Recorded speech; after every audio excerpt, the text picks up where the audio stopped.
Okay, everybody, welcome to this evening's conference with le Cercle des Langues. Tonight we will be discussing how to talk about books and literature. The conference will last for 25 minutes and then we will have a 5-minute comment, answer, and question section where you can then ask as many questions as you would like.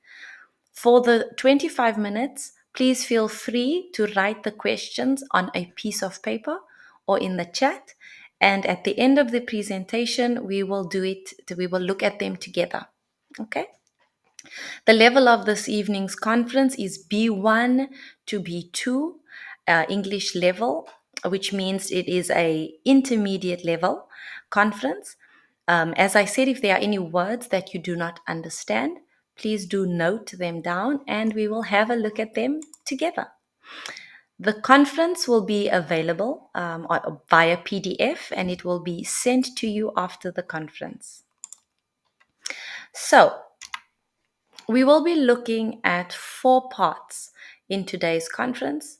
We will look at literary analysis techniques, literary genres and styles, literary criticism and interpretation, and we will look at effective communication about books. So these are the 4 points that we will be covering today. So let's begin. Understanding the importance of effective communication within books is the key to unlocking the profundity and impact of the literature. Let's go deeper into why it is important to articulate thoughts about books and how it enriches our perspective of the world. So what we will be looking at today is exactly how do we talk about books? What do we say? What are the points that we look for? And why is it so important that we express how our thoughts? This is what we are looking at today. We are going to start with literary analysis techniques. So literary analysis involves examining the elements of a text to understand how they contribute to its overall meaning. We look for certain elements when we are looking at literary analysis. And the first we look at is the plot. The plot, we then look for symbolism. After that, we look at foreshadowing, characterization, setting, and the theme. So in the next few slides, we will look at this in a little bit more detail. The one word that could be a bit difficult to understand is foreshadowing. And foreshadowing is like a verb, and it could be a warning or an indication of a future event. So in a text analysis, it is almost to look at what is to come within the book. So we look at different parts. The first thing we look at in an analysis of literature is the plot. And this is the sequence of events that makes up the main story of a literary work or film. When you outline the plot, it is then easier to know what is to come, what is the meaning of the work, why is this happening, why is that happening. So the plot gives us a general idea of what is happening within the book. We then look at symbolism, the use of symbols to represent ideas, qualities, or concepts, often adding depth and layers of meaning to the work. Symbolism is not used by by all writers, and it just depends on the book and the genre. We then look at characterization. This is the method used by a writer to develop a character's personality and traits, often through description, actions, thoughts, and dialogues. So we also could call this character development. How does the character develop through the book? Who does he become? So from the first thing we look at, it's the plot. The second, are there any moments of symbolism in the book? And then how do the characters develop through the book? We then talk about the setting. Another way could be environment, environment. And this is the time and place in which the story unfolds. Unfolds is another way to say takes place or the way it develops, including the physical environment and the historical context. Also, very important when you are talking about the book. We then talk about the theme. And the theme, these are the central ideas or messages conveyed by a literary work, often a universal concept or commentary on human nature.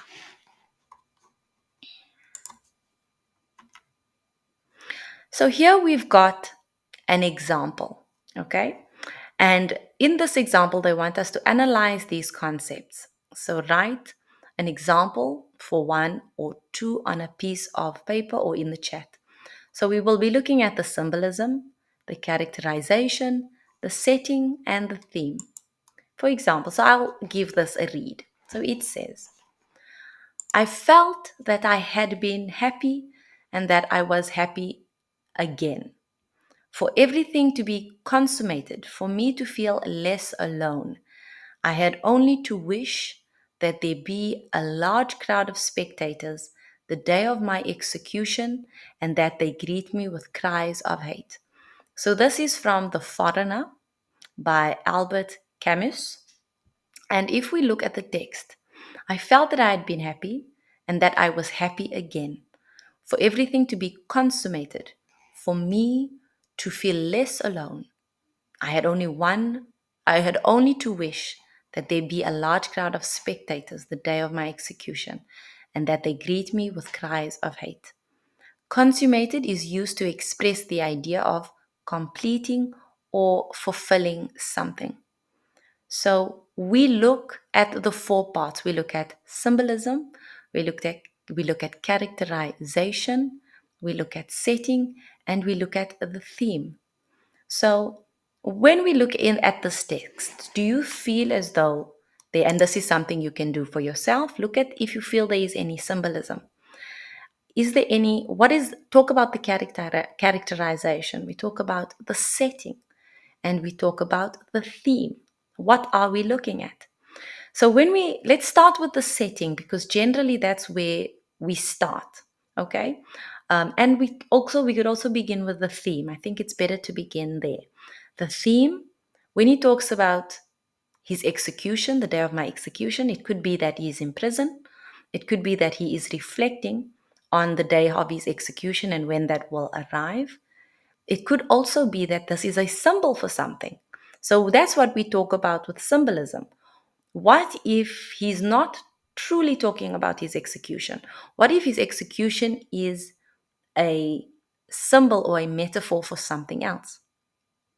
Then, when we look at the characterization, we look at the man who is talking. We look at what is he trying to convey. He is using a phrase like, I felt that I had been happy and that I was happy again. So when he says this, he could mean that for a very long time, he had a deep, profound sadness, or there were moments in his life where he was happier. And that emotion he could be feeling is regret. It could be, like I said, a profound sadness. So when we look at those four things, we can easily break apart the text to analyze it a bit better. So, when we look at the symbolism, the desire for a large crowd of spectators at his execution symbolizes his search for meaning and connection in a world that he perceives as indifferent. When we look at characterization, his willingness to be greeted with cries of hate reinforces his detachment from societal expectations. Let's look at the setting. The setting is conceptual in this passage, focusing on his internal thoughts rather than a physical location. So as I said, that idea could be where he's thinking, where he's reflecting.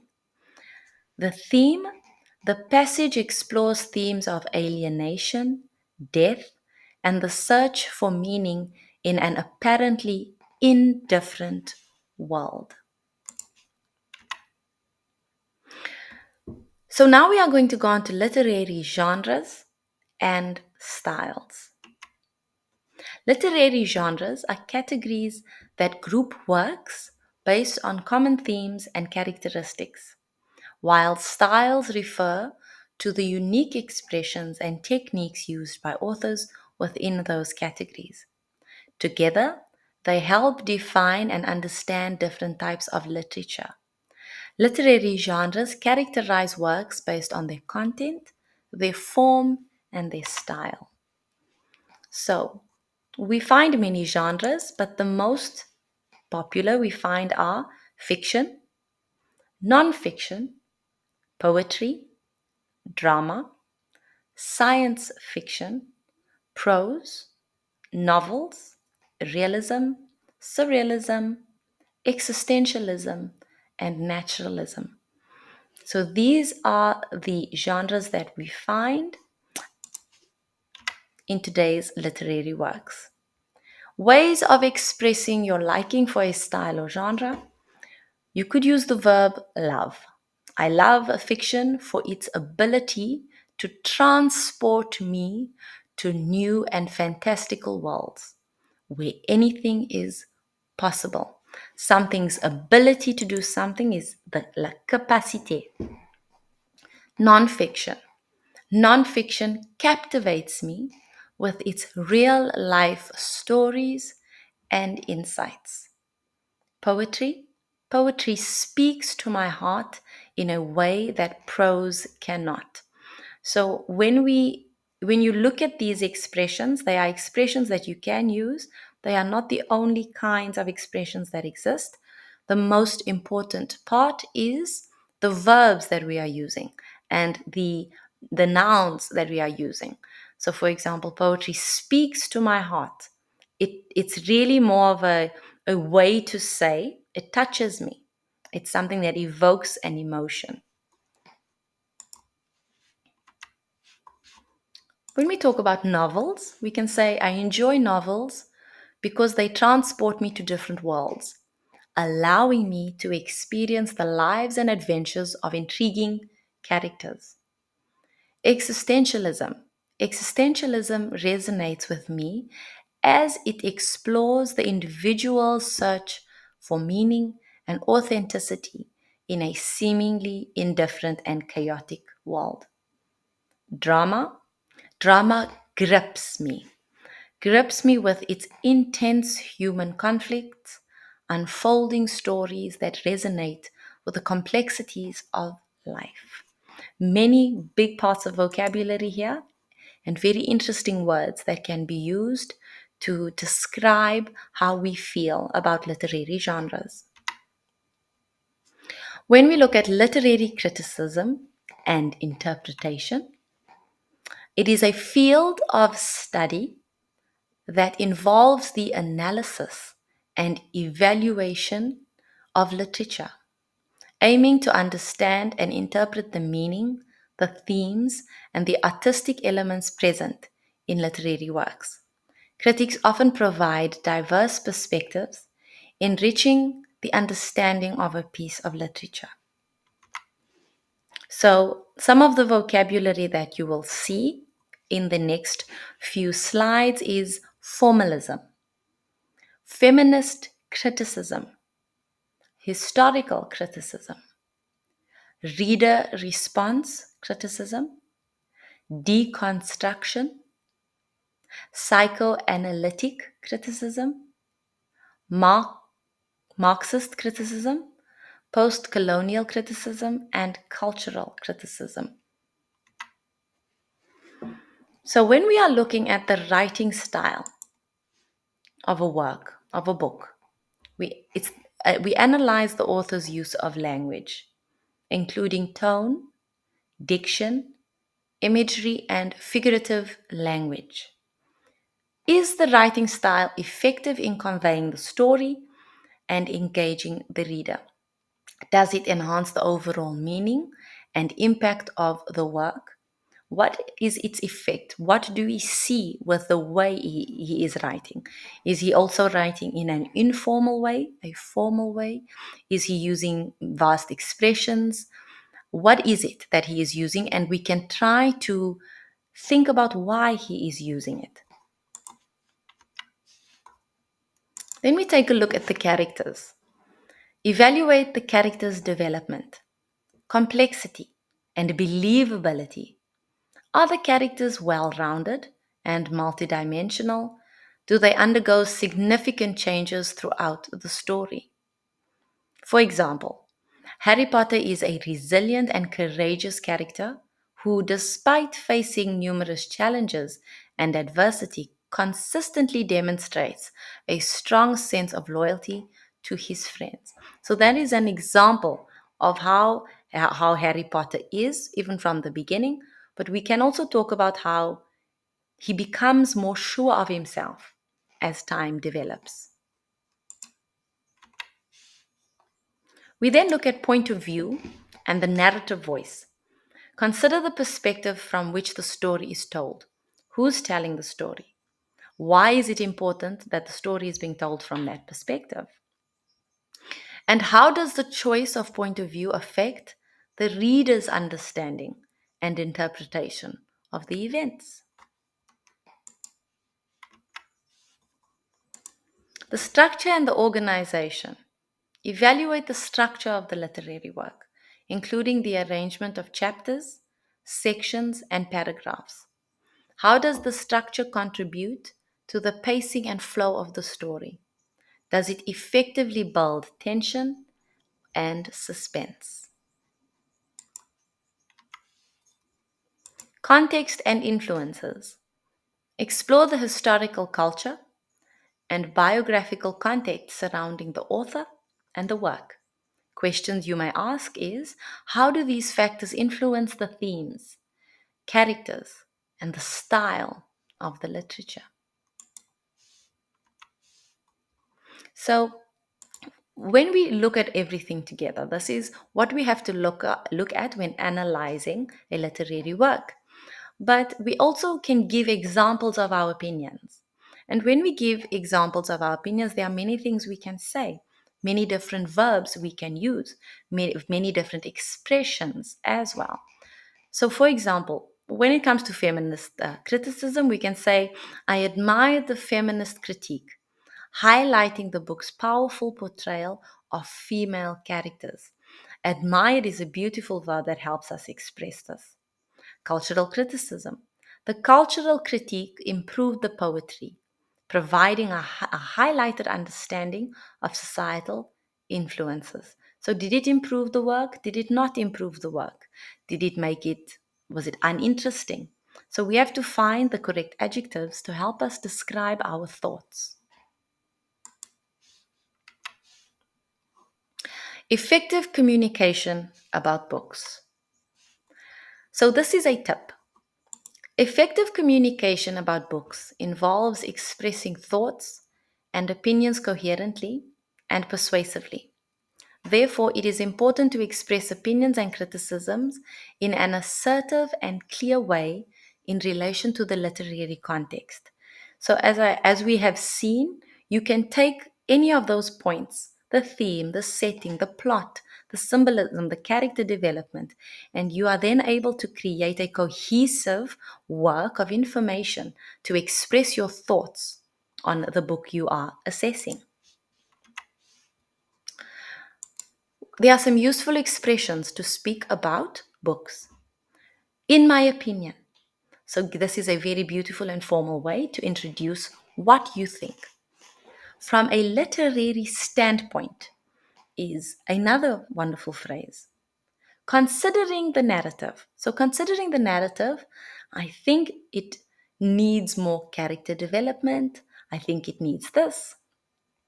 In terms of storytelling, in my interpretation of the text, and from a character development angle. Very useful phrases and very elegant.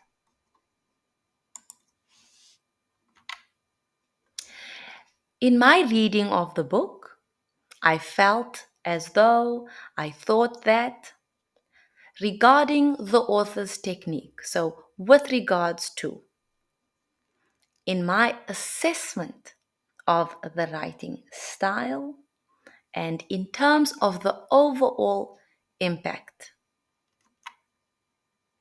Some more vocabulary you can consider when talking about the adjectives that you could use to describe your feelings of the book. You can say it was evocative, it was intriguing, it was stimulating, it was profound, it was persuasive, expressive, and provocative. It was engaging, it was thought provoking, it was insightful, it was compelling, it was nuanced, it was riveting, and it was captivating. So there are no e-learning modules for tonight's conference. So when you are sent the PDF, feel free to have a look at some of the vocabulary. Feel free to look at some of the techniques that you might find useful when analyzing a text. Remember, as we stated in the beginning, the most important thing was just to have a look at the four main parts: the analysis techniques, the genres and the styles, the criticism and interpretation, as well as the effective communication. Putting all of these together will give you the ability to be able to express your thoughts on a book, and you can do so comfortably. So, thank you for joining us for this evening's conference. I would like to know, does anyone have any questions or thoughts on this subject? Please free to unmute your microphones or put a question in the chat. No, everyone is good?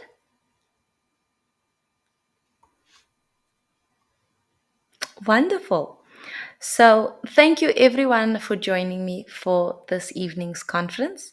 As I have stated before, you will be sent the conference via email, and I look forward to seeing you next week for another conference with Le Cercle de Langues and myself, Chanel. So, have a wonderful weekend, everybody, and thank you for joining us.